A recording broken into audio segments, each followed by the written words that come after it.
Neo.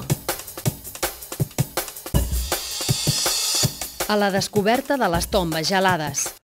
Any 2005. Una missió d'investigadors europeus, formada per antropòlegs i arqueòlegs de la Universitat Autònoma de Barcelona i de la Universitat Paul Sabatier de Tolosa de Llenguadoc, viatja cap a Mongòlia, a les muntanyes més elevades del país. Cerquen tombes antigues que, durant segles, han romàs amagades sota gruixudes capes de gel. Tenen pressa en trobar-les, perquè l'escalfament del planeta les està descongelant i les restes que hi contenen, conservades perfectament fins als nostres dies, poden desaparèixer aviat. I amb elles, una informació molt important sobre qui eren i com vivien els habitants d'aquelles terres. Any 2008.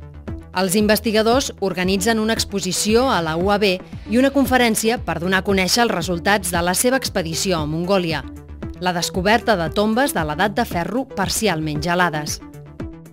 L'exposició va incloure una mostra fotogràfica de les diferents fases de la recerca realitzada, així com algunes de les restes òssies i objectes que es van recuperar de les tombes i que les autoritats de Mongòlia van permetre treure del país.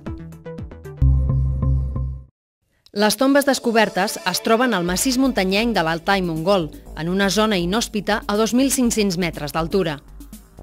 Pertanyen a guerrers escites de la cultura Pazyryk, una civilització que va viure durant els segles V i IV abans de Crist a les estepes asiàtiques. En obrir les tombes, els investigadors van trobar restes òssies perfectament conservades i teixits tous procedents de la pell i dels muscles. No només hi eren les restes dels guerrers, també les dels seus cavalls i, en algun cas, una dona i un nen que els acompanyaven en el seu viatge a l'altre món. En el mateix camp de treball, els investigadors ja van poder realitzar les primeres anàlisis de les descobertes. En quant als resultats principals que vam obtindre allà, en un primer moment, podríem dividir-los en dos tipus de resultats principals. Un es relaciona amb la caracterització fenotípica d'aquests esquelets i que ens permeten inferir o ens permeten dir que es tractava d'una població amb una barreja poblacional entre caucasoids i mongoloids, o entre poblacions europees i poblacions asiàtiques. En quant als altres resultats també molt importants que vam extraure és el de la part de la paleopatologia i sobretot destacant el fet que vam trobar lesions violentes a la majoria d'individus que vam estudiar que ens indicaven la manera, la causa de mort d'aquests individus, però també les circumstàncies de la mort, que ens relacionaven amb que aquesta mort havia estat en circumstàncies violentes i que una mica ens indiquen els patrons culturals d'aquestes poblacions.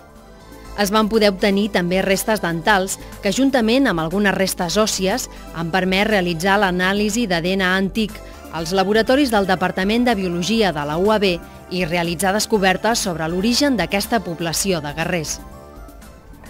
Els resultats ens indiquen que aquests individus, gairebé tots ells masculins i que formen una èlit segurament d'aquesta població, no tenien cap relació entre ells a nivell de llinatge femení. Per tant, és lògic, probablement eren descendents de pares a fills. I d'altra banda, només dos d'ells compartien el mateix DNA mitocondrial. La nostra hipòtesi és que, ja que, a més de compartir el DNA mitocondrial, compartien el mateix enterrament, probablement eren germans. També aquesta població mostra característiques europees i mongoloides a nivell de trets mitocondrials, la qual cosa ens demostra una vegada més que els europeus o població d'origen europoide va arribar a l'est de l'Altai abans de l'edat del ferro.